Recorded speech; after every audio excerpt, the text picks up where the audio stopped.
Days Brothers is not in here. There are people that really like this rate. Yeah. So. But like you said, I think you have to look at the overall picture and how it affects the company as a whole. Mm-hmm.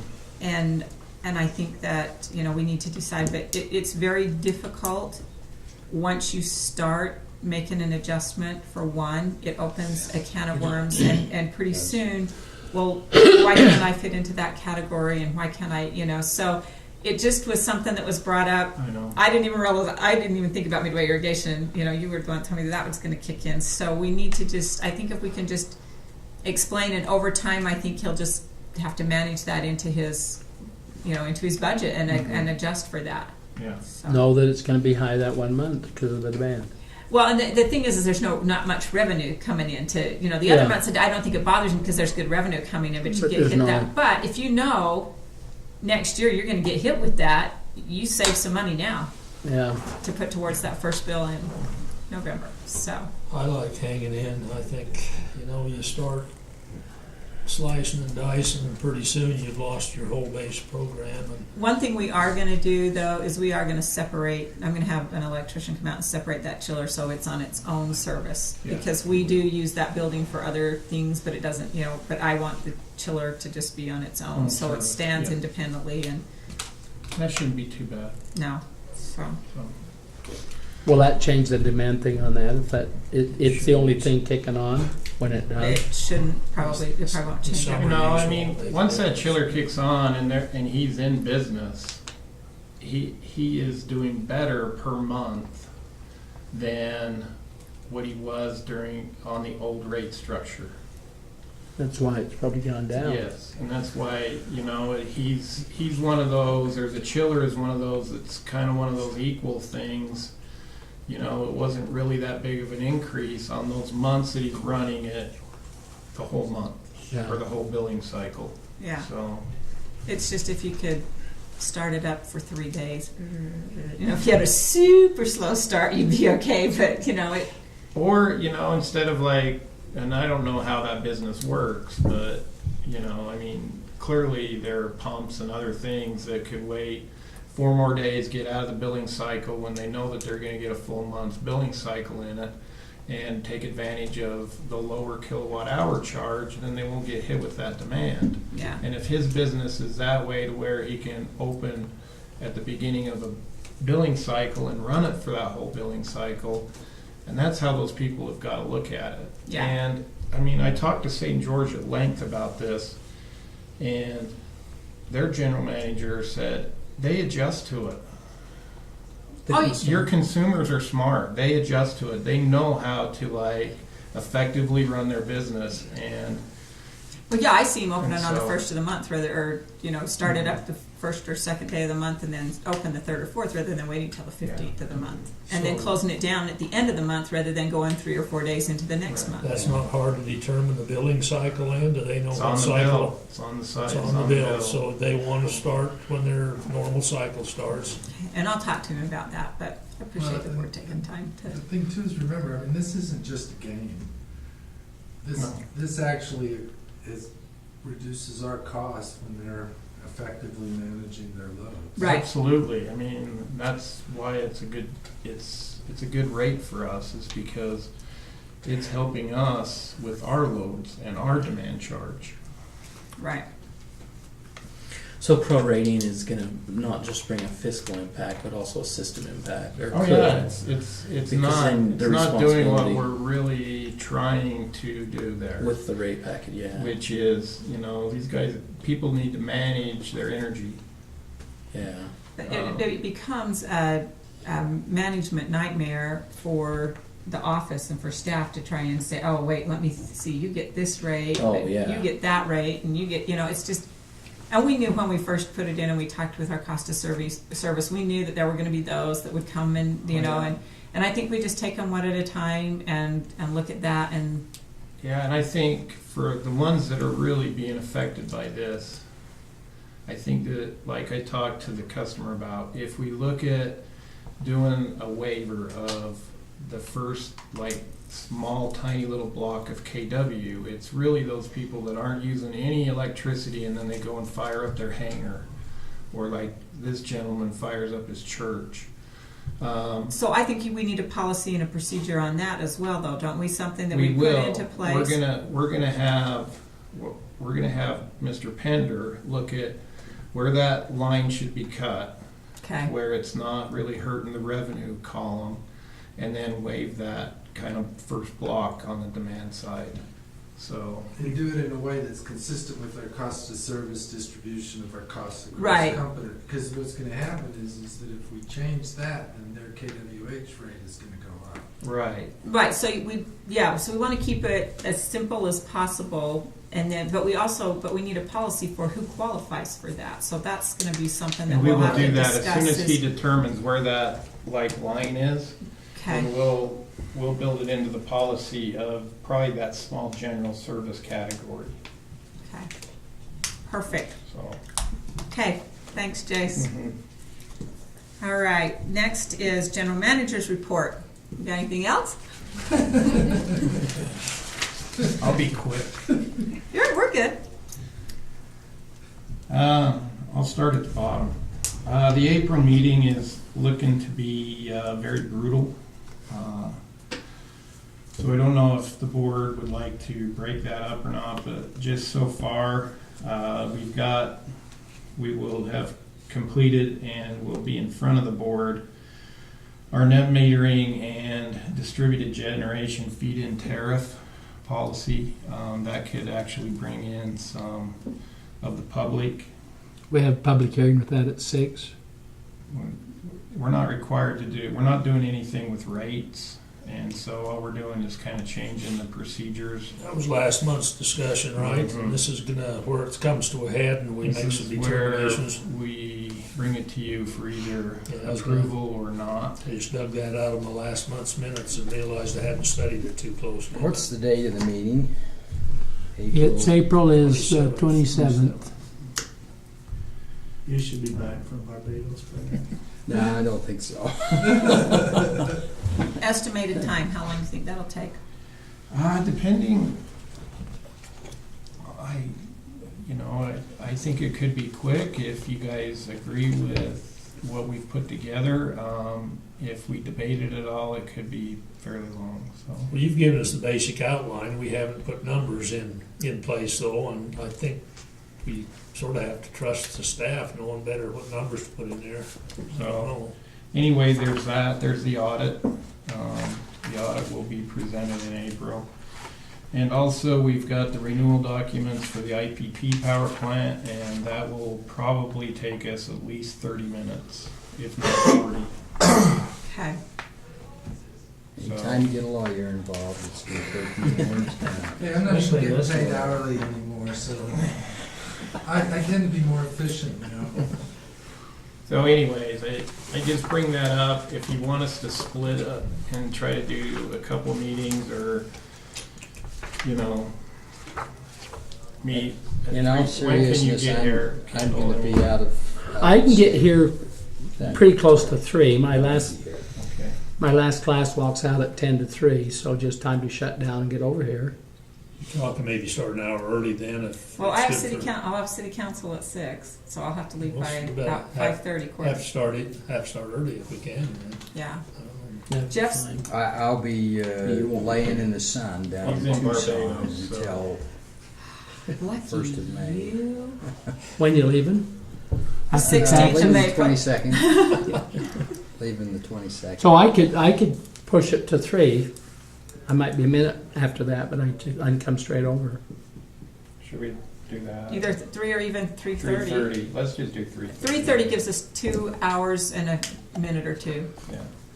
Well, and then we're going 3:30 's to have fine. to have which will take about the 10 minutes. on the evaluation. I don't think it's going to take very long, is it? No, it shouldn't be. I mean, I'll give us another month to sort of Yeah. look it over and So decide if we individually. allowed 30 minutes for that, that gives us a good hour and a half. General manager's evaluation.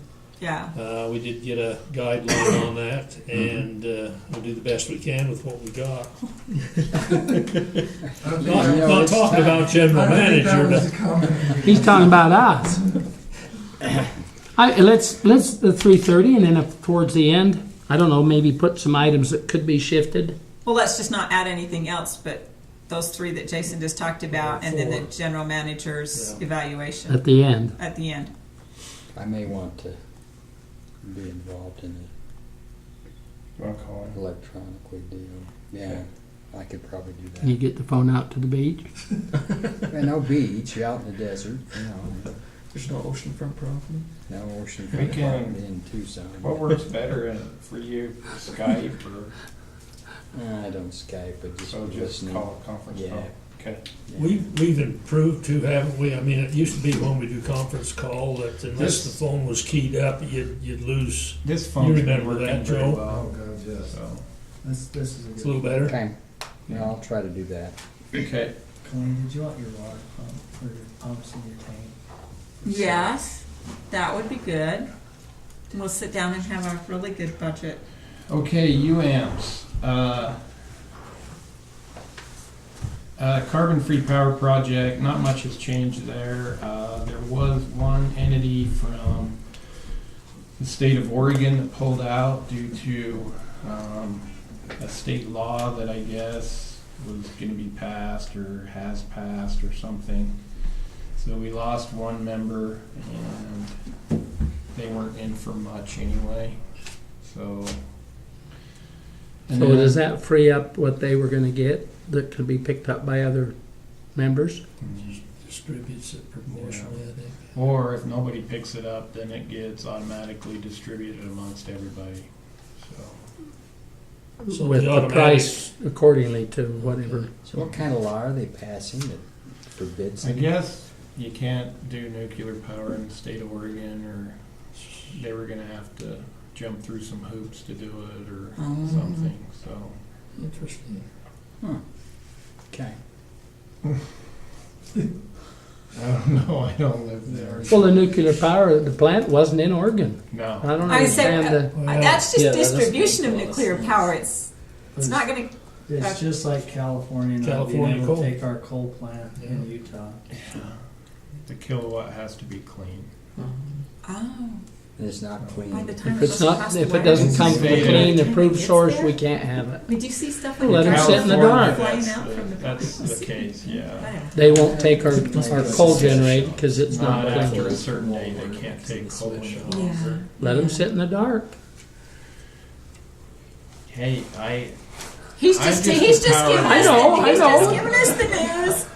I'm just, isn't that what it is? No, I'm not, I'm not. Well, I'm just trying to figure out what does nuclear power look like coming from the plant. A lot of radiation in You those know, wires. Yeah, I'm just. Yeah. Well, it's not clean at the source, so they don't want that dirty energy coming to them. yeah. Anyways. They'd rather have a million Moving windmills to- on the, Lots of all the Moving to a reaches. coal plant, which is the Hunter plant. No real new news to report there other than the proceedings on the SIP and the FIP. I know those are acronyms. the sip and the bip. Are proceeding. So the state is gonna move their SIP forward, and it sounds like we're all in alignment. Rocky Mountain Power, UAMPS, Deseret, UMPA are all in alignment on how we're going to contest the EPA's ruling. And, you know, basically what we're down to on that plant as we go forward, the easiest way to look at it is mitigating the stranded investment. Meaning that plant was supposed to stay up and running through 2044. And it's not going to, so we need to extend the life of it as long as possible and mitigate that stranded investment that it brings with it. So, Hasn't there been some federal changes in regulation? I don't know what it is, I don't understand it, but it seems like something to do with coal or regulation or EPA standards has been dropped by the courts? No, Am I thinking something else, or have I heard? not a court ruling that has done that. What the Supreme Court did is they put a kind of a stay on the carbon-free power, or the carbon-free plan of Obama's and EPA's, and told the lower court to make a ruling on it. So, In other words, they're not pushing it then quite as heavily as they no, have it will been. go back to the, what is it, Joe? The Federal Court of Appeals in DC, to that circuit court. They will have to actually rule on it, because the Supreme Court said, you make a ruling and then we'll decide on your ruling. So We would much prefer to emphasize the carbon-free, and what they're doing here then is going backwards from that. Is that what's Say that again? where we are now? I didn't follow. Well, you brought in carbon-free. I don't know what the courts are doing, but something's been, like say, been put on hold. not the carbon-free power plant, the carbon-free power plan. Plan. Okay, plan. Yeah. Okay.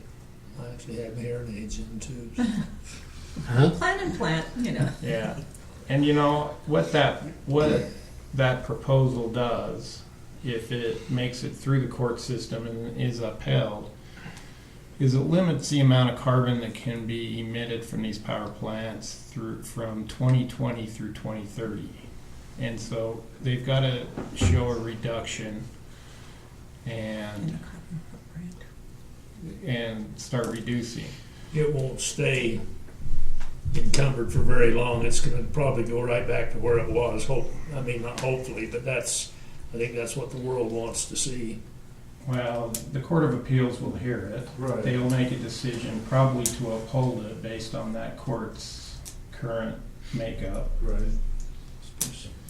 And then it will be law once again Back until again. it gets appealed to the Supreme Court. And depending, right now, I think it's kind of within the industry that the Supreme Court would split on it 4-4, right? Mm-hmm. So there would be no decision, which would keep it a law. Yeah. So there's no reason for us to look at things or do things any differently. Probably end up, like say, okay, appreciate that clarification. The thing we're talking about is the Clean Power Plan, which is the president's proposal for how to address these issues. But even if that goes away, there's a whole bunch of stuff that still applies to the coal plants that makes them unlikely to survive. Okay. Yeah. I mean, most of what we're dealing with has nothing to do with the Clean Power Plan right now. It has to do with rules that were put in by the Bush administration. So this is not like a Republican-Democrat type thing. They're both out to take coal out of the picture. I mean, you know.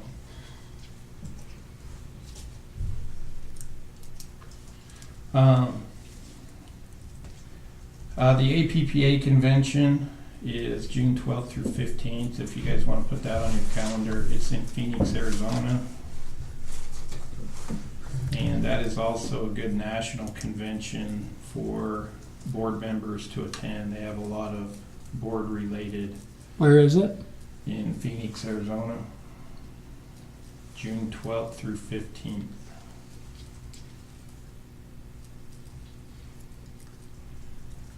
I'll be driving home from North Carolina.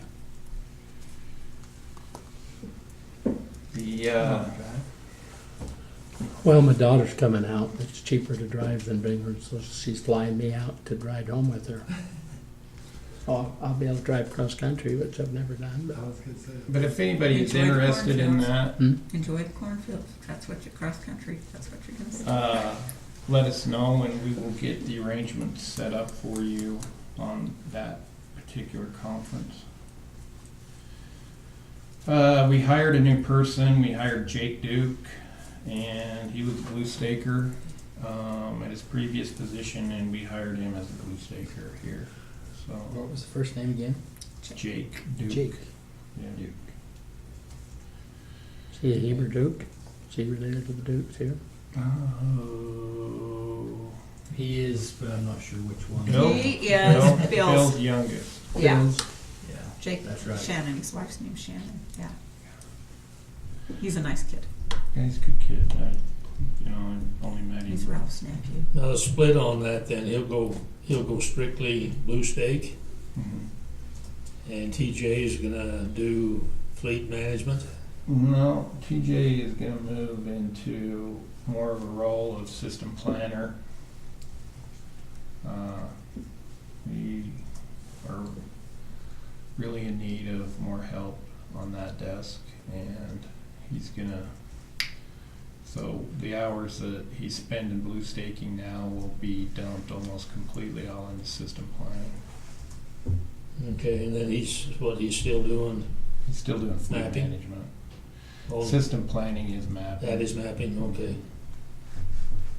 Fleet. Okay.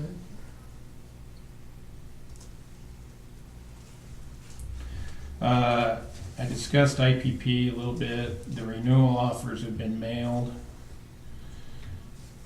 That's kind of a big thing. I mean, we weren't sure we were ever going to get to this point. And what that will trigger is a round of renewals. So currently it's Heber Light and Power's position to go ahead and renew for our full entitlement share. And we will proceed that way. If the plant or the project is not fully subscribed, then there will be a second round of renewals where we could pick up possibly more entitlement share. And if it doesn't get fully subscribed on the second round, then there'll be a third round in which both California can scoop up Utah orphan shares, or Utah can pick up California orphan shares.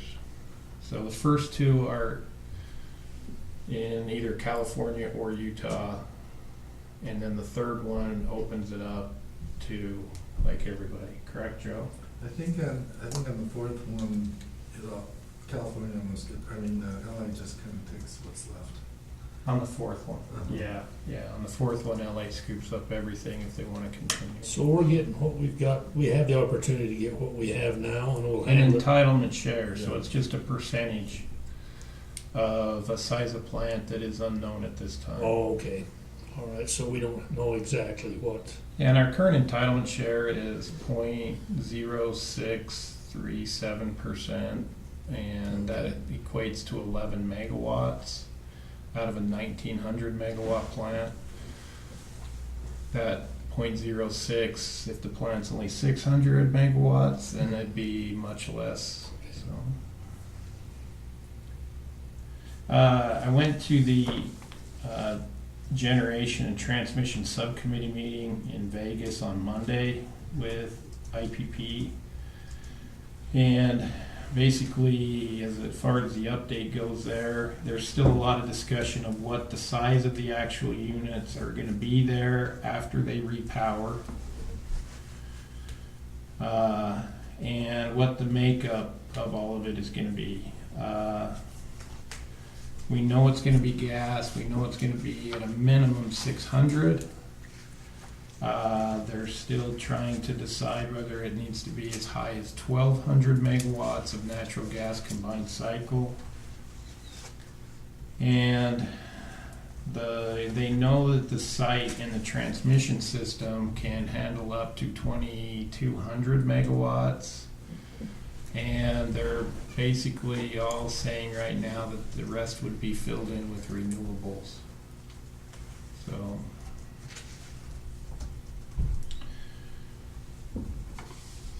and on the Rocky Mountain power line, we have been working, Harold's been working intermittently with their survey and right-of-way acquisition people within our service territory. Not a lot has been done on it. I will say that as far as the line and the interconnect goes, we took a look at the proposed Heber City zoning. It has us very concerned with the way Heber City is trying to zone Heber Light and Power's property, and we feel like we need to get more involved in that process and make sure that we don't lose any type of right in the zoning laws to build the second point of interconnect substation on our 5 acres there by the power plant. I don't know that Heber City has meant that in any way, shape, or form, but Now, are the 5 acres you're referring to what, when we did the swap? The we what? don't. 5 acres we own.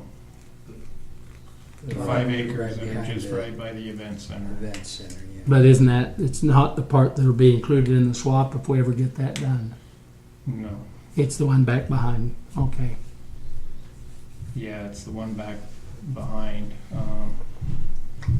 I went over this in facilities committee quite a bit,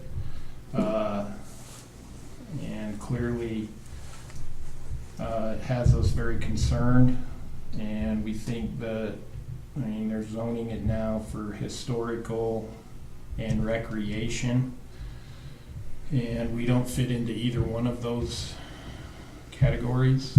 I did look into that a little bit more. Yeah, Heidi pushing that because she wants the. There's a couple of council members that don't like that, but There is one exception to that heritage and recreation where it doesn't. I can't remember how it was worded, but a community utility infrastructure facility, it wouldn't preclude Heber Light and Power from building something like that. However, it does require the proper approval. So it's not. I think there's Yeah, gonna be a what- couple of council members that are gonna raise something of a stink about it, but I don't think they're gonna get their way on it. It's my personal opinion, but So going in the location that's been discussed behind where we already are. Yeah.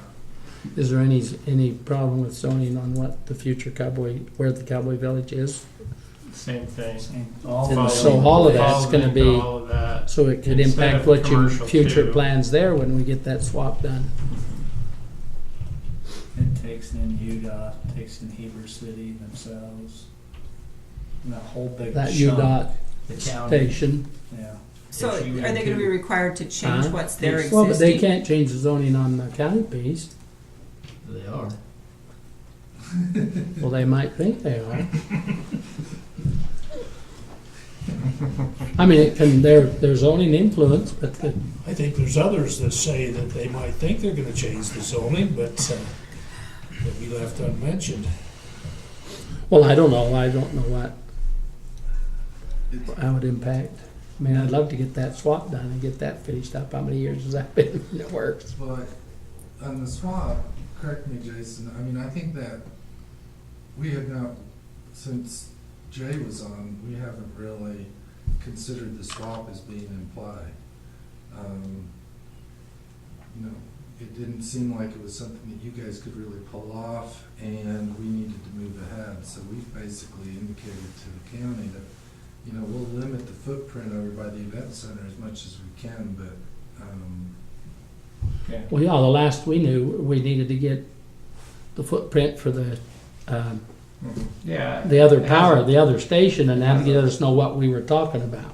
Hasn't left since me, you and Steve talked. I mean, It's still the same. yeah. I know we talked What's once holding them since. up on getting the footprint size to us? They want the maximum Wasatch size. County. What's that? Well, no. They are not going to pursue anything down here until they get into Silver Creek substation. So it's They've not given really- us worst case scenario sizes because they don't know, we don't know what's gonna happen because the line isn't being built. Right. Well, we maybe, can't so maybe decide. we ought to pursue it and let them take the size. I mean, when we met down there, weren't we talking about the worst case scenario, Mhm. the biggest size? And that last time I talked to Steve, I told him that, and you know, anytime. I mean, you know, if we need to sit down and have another, just get up to speed again, we Yeah, can we certainly probably do ought to that. do that. The spring's coming now. I mean, And literally, I'd- and this goes to the conversation I had with Steve.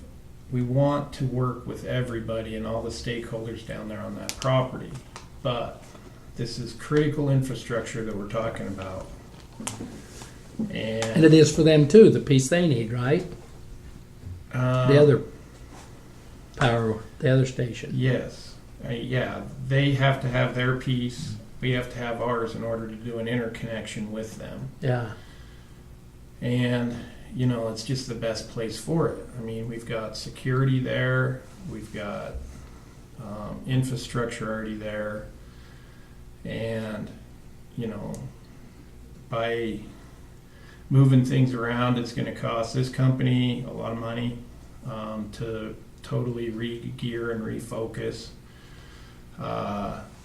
We've already spent roughly $100K on engineering, pre-engineering, a lot of things on putting it at that site. So I don't think we just, anybody I've talked to, I don't think we disagree. I guess we just need to determine how much is coming out of it to do whatever the worst case scenario for those two plants, and then what's left, now let's figure out the trade value and finish it up. I mean, we might Yeah. not get as big a piece as we'd like, but I don't think there's a disagreement. I think we understand the needs for that, for what you're putting there. yes, and I, you know, Anybody I've talked to, yeah, and we need to finish the other piece out there along with it. I mean, we've talked about that a couple of times, and I think that it all needs to be part of that deal and finish it up. yeah, yeah. This building, for that matter. too. Well, in this building, yeah, this building's part of that too. That's right. So So, let me talk to Steve and let's, I mean, we'll get with the county. I mean, but we are working with everybody, and you know, we've gone to meetings with the county and the train. You know, bottom line is our 5 acres is not for sale. We're working with the county on getting the deal done, but we've got a couple of designers that are going around and showing a design of something and putting their design of something on property it's not that is available. not owned by Heber Valley Railroad, nor will ever be owned by Heber Valley Railroad. Correct.